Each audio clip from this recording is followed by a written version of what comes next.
चढ़ गई है। ये अवाम है, ये स्वाब की गयूर अवाम है। गिरफ्तार करो,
गिरफ्तारी का जुनून है जी।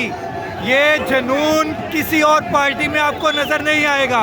ये प्रिजन वैन है जिसके ऊपर इस टाइम पाकिस्तान तहरीक इंसाफ के टाइगर्स तमाम गाड़ी के ऊपर चढ़ गए हैं कि हमें गिरफ्तार करें।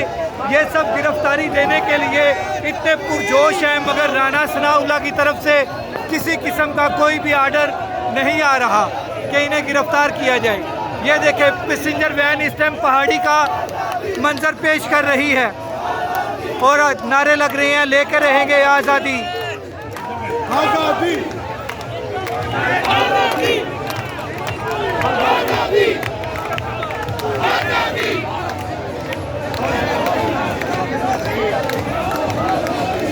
जिसे हरा